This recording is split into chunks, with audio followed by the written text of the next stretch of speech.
Hi guys, long time no see. Thanks for tuning in to the first episode of Design and a Half in 2021. This is probably a bit confusing for you because the last time I basically made an episode was last year, and I didn't necessarily announce that I will not be doing anything for the holidays. But the thing is, I took a little bit of time off to spend with my family and my kids, and to be honest, it really felt good. And first of all, it was just because I didn't want to feel pressured to output more content like most of the people who are doing content creation out there, because I'm doing it mainly to help others. And I don't think it's a good idea to feel pressure to help others, just because that would mainly sort of de-incentivize you to continue to do sort of pro bono work for other people. So in that respect, I preferred to sort of let this project go just for a little bit, so I can recuperate, have some time off, spend time with my family, get some mental time, if you will, and just refocus on what I should be doing next. Not necessarily with this sort of podcast and with the videos that I'm uploading, but more with my professional career, in a sense, because I'm sort of stuck right now and I'm sensing that it's time to make a change, professionally speaking, and I'm still trying to figure out what that change is, probably. My aim is to switch over to doing product ownership at some point, but I'm not necessarily 100% sure of it. I just want to see how things are going so far. To see whether or not I'm going to go into that direction, or if I'm going to stay up on the UX side and just do whatever I've been doing up until this point. But parentheses aside, the reason why I wanted to make this episode sort of was due to the fact that I've noticed an increase of people being sort of more and more dependent on stats. And when I mean stats, I mean social media stats, because basically those are the stats that are currently ruling our lives, if you want to. They are the main stats that sort of drive a lot of people to pursue particular directions with their careers. Just as an example, I mean, some people decide, okay, I'm just going to become an illustrator just because I've had so many people like my drawings that I do for fun on my Instagram page, whereas this might not necessarily reflect the truth about how people are feeling. They just might think that whatever it is that you do is nice. That doesn't necessarily mean that you should base your life's decision on someone else's likes and shares. And to a similar manner, I think that we sort of came to be super dependent on stats when it comes to huge decisions that we do product wise, as well as with our lives, in the sense that whenever a new product is being launched, a lot of market research is being done in that direction. And I've also seen a lot of ads being super targeted on Facebook to people that like particular sort of things. They have particular interest groups, and those might not necessarily reflect who these people are. They sort of give you a very very lab and not a lab, very artificial view of who those people actually are. It might not necessarily reflect who they are in reality, just because they might like a page because they want to bookmark it. They might like a specific person because they want to support him. That doesn't necessarily mean that they would like specific content from that person to be reflected in their feed all the time. And when I'm saying this, I'm talking about Facebook, for example, or Instagram, which is similar in that fashion. To that respect, I think I've done a little bit of testing of my own while I've set up this Instagram account for my podcast, this Facebook account for my podcast. I've done a little bit of research and experiments of how things are working, and I've come to a conclusion that for me personally, stats didn't do me as much good as they did me harm. Why? Well, it's quite simple. I was too obsessed about the stats rather than delivering more quality to the people that are behind those stats, the people who are listening, you guys. And to some extent, I think this actually happens to a lot of people who are out there are creating content, because they are focusing more on what's after the stats, what's after when they hit a specific goal post. And that's sort of the business side. What am I going to do then? Am I going to do this? Am I going to do that? Am I going to pitch products? Am I going to do ads? What am I going to do? Like, you should decide before. No, you shouldn't necessarily decide that beforehand. Basically, what I sort of forgot is the fact that I did all of this just because I wanted to help other people. The reasoning behind it was I don't have that much free time to be able to mentor other designers, and I still wanted to somehow help other people by sort of giving them bits and pieces of information that I've accumulated throughout the years and I've seen or noticed in around me that might not necessarily, I don't know, pop out and seem obvious to a lot of people. And wanted to sort of contribute this way to the overall design community rather than having traditional mentees that I would talk with and sort of have training time with and have one-on-ones with and so on. The reason is I don't necessarily have that much time because I have 2 kids of my own. Personally, I'm sort of trying to scale back on my professional life and focus more on my family, because and I think this is valid for a lot of people. They're just not necessarily realizing it. Family is always going to be there whenever you're going to hit rock bottom. People that are out here on the screen, they might seem that they are there for you, but they might not necessarily be there for you all the time. Family is always there for you. Jobs aren't there for you. They are rarely there for you. They sometimes are, depending on who you know and depending on what job you landed, whether the people you work for are and with are decent or not, but that's all sort of a gamble. And obviously there's some cases where family is not necessarily the best, but those I think are rather exceptions rather than rules. So I wouldn't necessarily focus on the outliers rather than the majority in this situation. And the majority in this situation is made up of people who have a family that cares for them. They care for their families, and they need to focus more time on with their families. And I think this whole situation with the COVID crisis made this thing even more apparent with other people as well as me.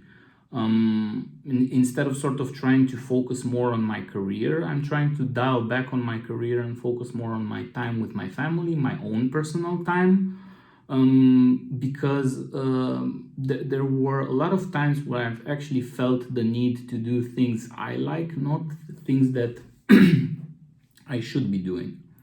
I should be doing more for this podcast. I should be doing more to increase the number of views each video has by increasing production quality. I should be doing more, There's a lot of stuff that I should be doing because obviously people either expect it from me or because it's expected of me, in the sense that public opinion says that this and this and that. Well, the thing is about public opinion, it doesn't necessarily always matter. and I'm saying this because public opinion oftentimes thinks about itself, and that's fine. But here's the deal. You also have to think about yourself as well as a person. You also have to think about the consequences of your actions as a person, and you also have to think about doing what's best for you. And in some situations, doing what's best for you means not doing what's best for others, and that's fine. you should be fine with being a little bit egotistical and a little bit selfish, and think more about yourself rather than always think about the others. Obviously, we live in a world where people are very selfish, and that's not an okay thing, obviously, but you won't be able to change the whole world. I'm not able to change the whole world as much as I want to. I know I can't. It's something I need to realize, and I've come to realize, and it's out of my grasp. Being out of my control, I can be okay with it. I can choose to control other parts of the things that I can do, sort of like my schedule, the things that I can focus on, and so forth. If I would have been focusing more on things that I'm pressuring myself to do, for example, increase the number of uploads per week, increase the quality, increase this and this and this and that, create a new website, because all of these things obviously are things that I need to be doing. But I don't think I need to be doing them all at the same time.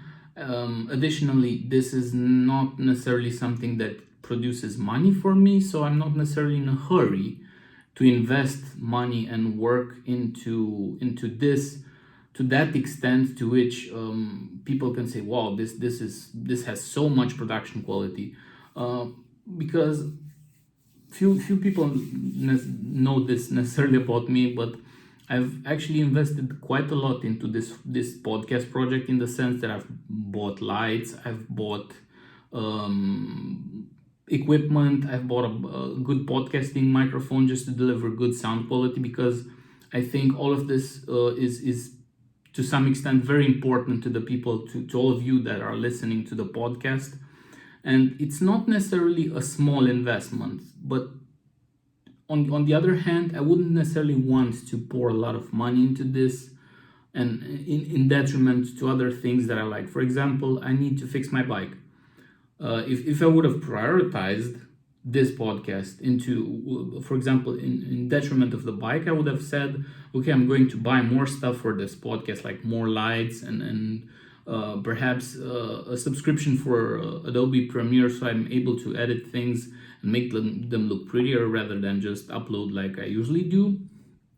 Or I like I did, basically invest into my bicycle and say, oh, I love my bike, I love going out with my bicycle, I love doing trips, I like working out. I need to invest more time spending it with myself and doing the things that I like and that make me happy, to be able to give back content which is of good quality, to be able to feel less stressed, to be able to have good eloquence when I'm talking with you right now, so I'm not stuttering because I'm nervous or because I'm too tired. And these are all sort of investments that I made sort of in myself, that have different repercussions throughout my life, not necessarily only in this podcast, but also on the rest of my life. For example, working out helps me be less stressed, helps me be more relaxed, helps me focus more, gives me an overall more positive attitude. So I think to some extent that's also an investment that I've done for myself. But basically this was sort of like a big parentheses over the situation with the stats. Coming back to that though, I really think that stats are very toxic for people who are starting out. Obviously, it's important to know how your accounts are doing whenever you're doing something new, whenever you're sort of growing a social media channel and trying to build something. But the pitfall with the stats is that you're always sort of going to fall back onto them and say, well, my stats aren't that great, but only if you compare them with other people. And that's the problem. We always do compare. We always compare our stats with other people who are more successful than us and think, well, what did this person do that's making them more successful? What can I do to make it more successful? Rather than thinking, well, what's wrong with my content?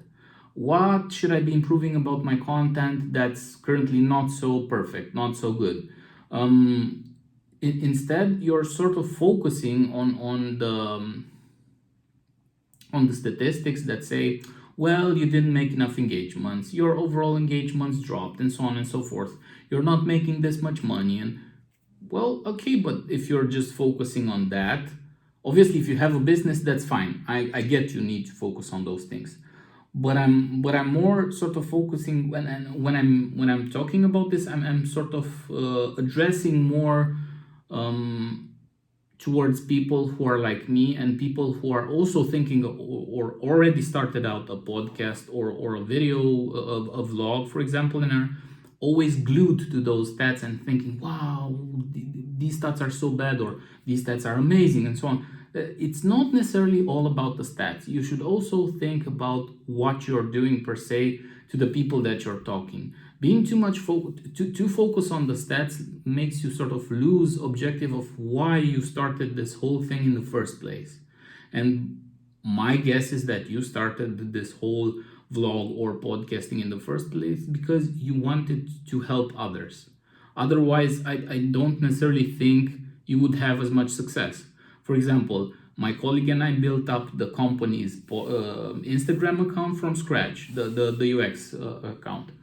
It's not necessarily doing as great as other accounts would be, but it's sort of our baby, if you will, and we're taking care of it as much as we can.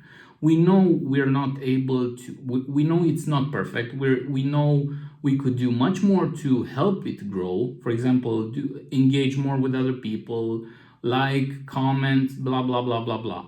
But here's the deal. We're not paid to do those things. We're just paid to do the UX work.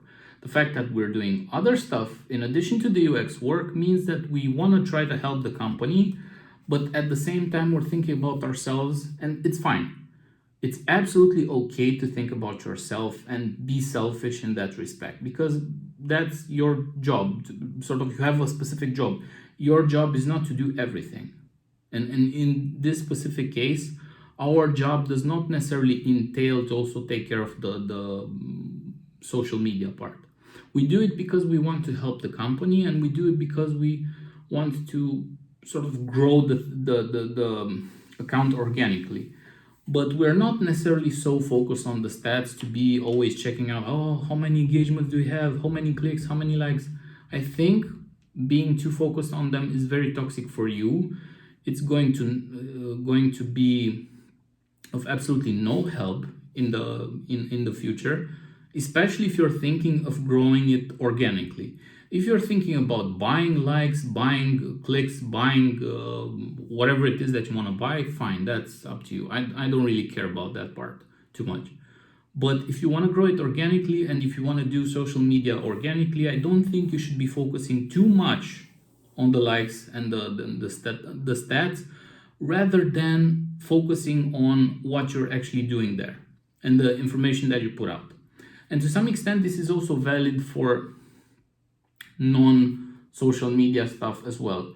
For example, I've always been sort of curious about how people do their workouts and how sort of obsessed we are about the stats of the workouts. And there's been so many times where I've gone on runs.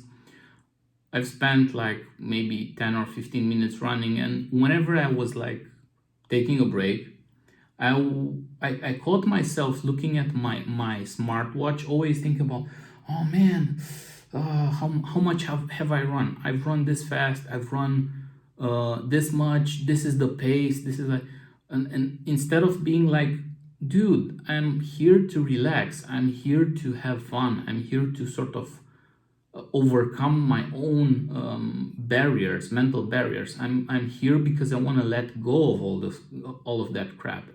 I'm here because I want to be with myself, not necessarily be glued to my smartwatch thinking, oh, I'm not performing enough.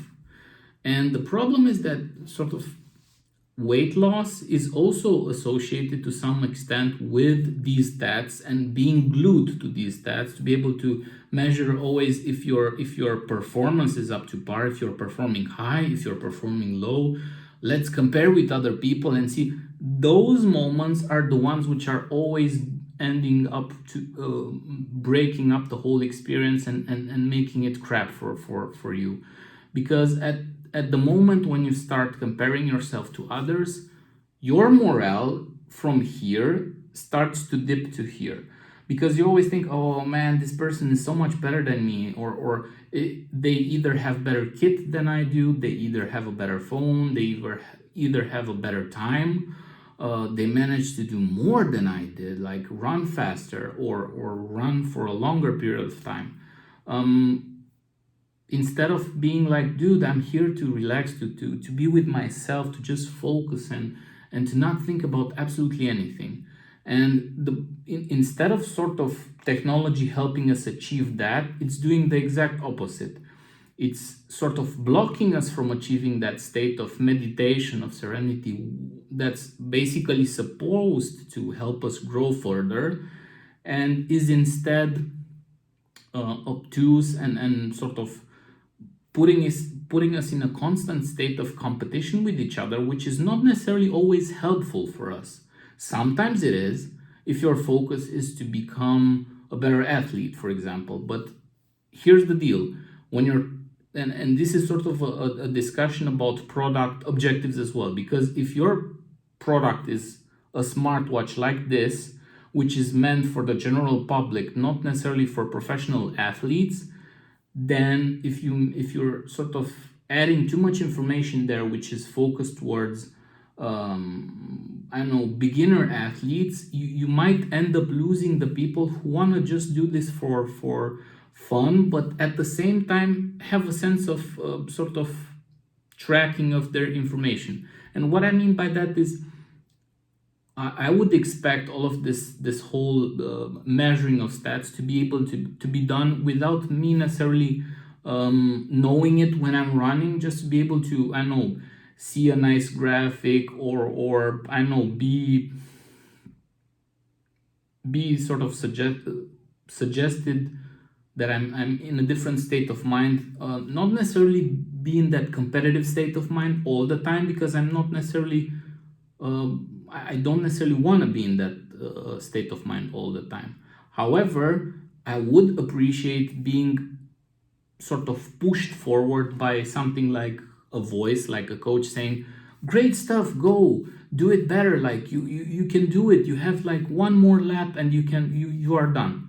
That sort of experience is more in tune with the traditional experience of having a coach, of having someone who supports you and tells you you did a good job, you can do better, you can do even more than that, rather than just seeing stats and oh man, this is crap, this is absolute crap if you compare it with other people.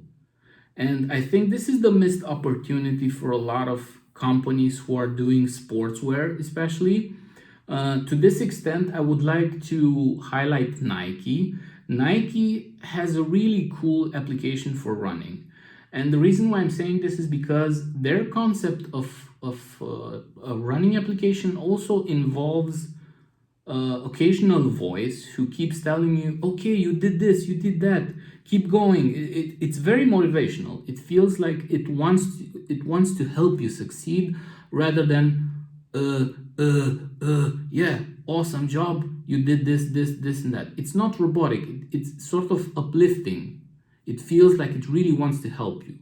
And I think here's something these other companies like Garmin, Fitbit probably too, could learn from Nike, because Nike is their product philosophy also revolves around how to make a sports person feel. Not necessarily only about what type of kit they wear, what type of pants, what types of, that's sort of on the side. They also want to make you feel better about yourself when you wear those things. And that's reflected both in the products, the quality of the products, as well as the products, the digital products themselves. And by this I mean that running application that I've talked about earlier.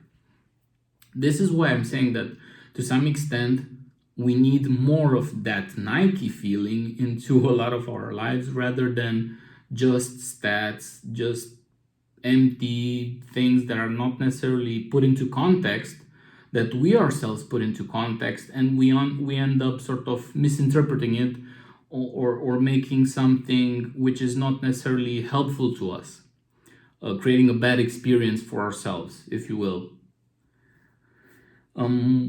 Yeah, I think this would be it for today's episode. I hope you enjoyed it. It's sort of a bit more long-winded because I haven't had the chance to actually talk to you guys in a long while. I super appreciate all of you that have liked and listened to my podcast and my videos so far. Thank you so much for that. I hope all of you are safe. I hope all of you get vaccinated and as soon as possible. If you don't want to, that's fine. It's your choice. I respect that. I still hope you're all in good health and all of your families are good in good health. And I wish you a really successful 2021 that's going to change your lives for the better, not for the worse like 2020 did. That being said, a great rest of the week for you guys and talk to you next time in the next episode. Bye bye, take care.